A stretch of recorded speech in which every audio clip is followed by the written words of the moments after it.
Hello there and welcome to Fairyland Cottage, and thanks very much for joining me here today.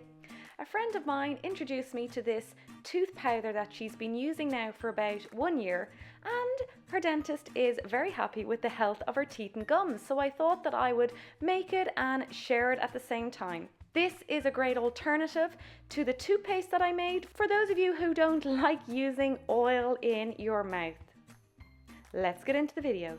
The first ingredient is neem powder. Now, for any of my friends living in India, they will know this one because chewing neem twigs for dental care is an age-old Indian tradition.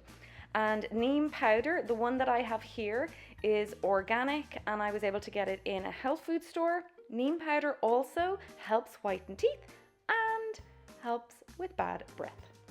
Next ingredient is arrowroot powder. Now, if your gums aren't too sensitive, you can substitute this arrowroot powder with baking soda, but arrowroot powder is gentle enough to be used on newborns. It is naturally anti-inflammatory, so it's great if you have any swollen gums.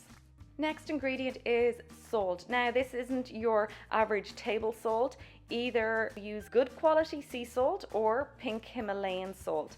And salt removes stains gently and it's naturally antibacterial. It helps with swollen gums. It also helps you salivate, which produces an antibacterial obstacle that protects enamel. This next ingredient is optional. I'm adding this for its mouth freshening qualities. If you don't like fennel seed powder, you could also use clove powder or just omit. If you have fennel seeds at home, then you will need to crush them into a fine powder. I would recommend using a sieve at the end just to get rid of any big bits because you want this to be a nice powder. I ground the fennel seeds by hand, so it gave me a good exercise. The only thing you have to do is pop everything into a bowl. Fennel seed powder, arrowroot powder, neem powder and salt, and mix it all together and place it into a jar. This little jar has been waiting to be reused for years, sterilized it out, and now it has a new purpose. So that's it, a very simple recipe for anyone who's looking for an alternative to using coconut oil in your mouth.